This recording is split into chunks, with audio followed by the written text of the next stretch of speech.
खाने का सोडा उसको हम इंग्लिश में कहते हैं बेकिंग सोडा। बेकिंग सोडा का रासायनिक नाम होता है सोडियम बाइकार्बोनेट। नाम से ही इसका अणुसूत्र क्लियर है। सोडियम यानी कि Na, बाई यानी कि H और कार्बोनेट यानी कि CO3। NaHCO3 sodium by carbonate. इसकी बनाने की प्रयोगशाला विधि है सोडियम कार्बोनेट यानी कि Na2CO3।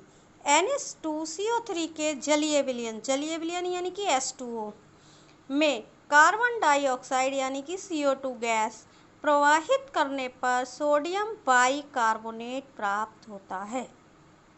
ठीक है, तो हमारा इस तरह से हुआ सोडियम कार्बोनेट के जलीय विलयन में कार्बन डाइऑक्साइड गैस प्रवाहित करने पर सोडियम बाइकार्बोनेट प्राप्त होता है। भौतिक गुण मतलब एकदम से देखने में हम कैसे बता सकते हैं ये? तो यह सफ़ेद रंग का ठोस पदार्थ है। कैसा पदार्थ है? सफ़ेद रंग का।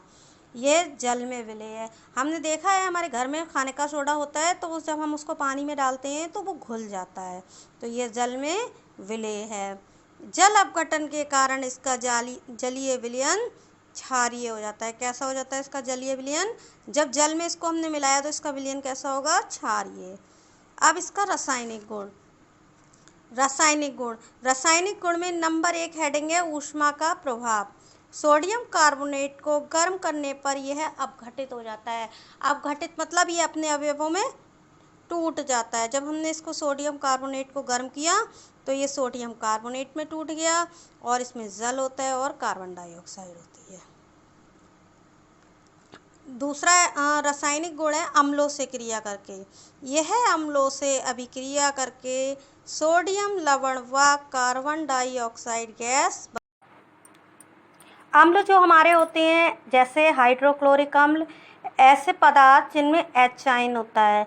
ठीक है, तो ये सोडियम बाइकार्बोनेट HCl से क्रिया करके लवण बना रहा है। देखो NaCl लवण है, NaCl एक लवण है, वो बना रहा है और जल तथा कार्बन डाइऑक्साइड प्राप्त होती है। ये ध्यान देने वाली बात है, यदि किसी समीकरण में H और O हो तो जल अवश्य बनता है।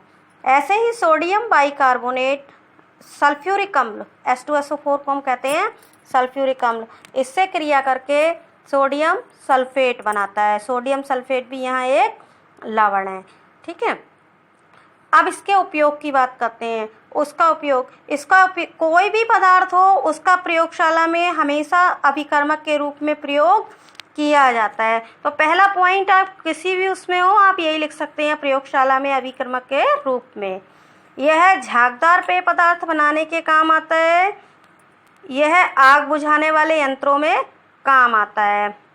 ठीक है, कच्चे दूध में मिलाने पर दूध देर तक नहीं फटता। ऐसे कभी दूध होता है उसको खौलाने में देर हो जाती है तो हम उसमें थोड़ा सा सोडा लगा देते हैं जिससे वो नहीं फटता है।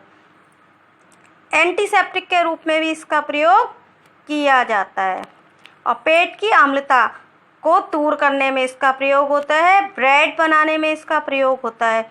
तो यह हमारा हो गया आज का।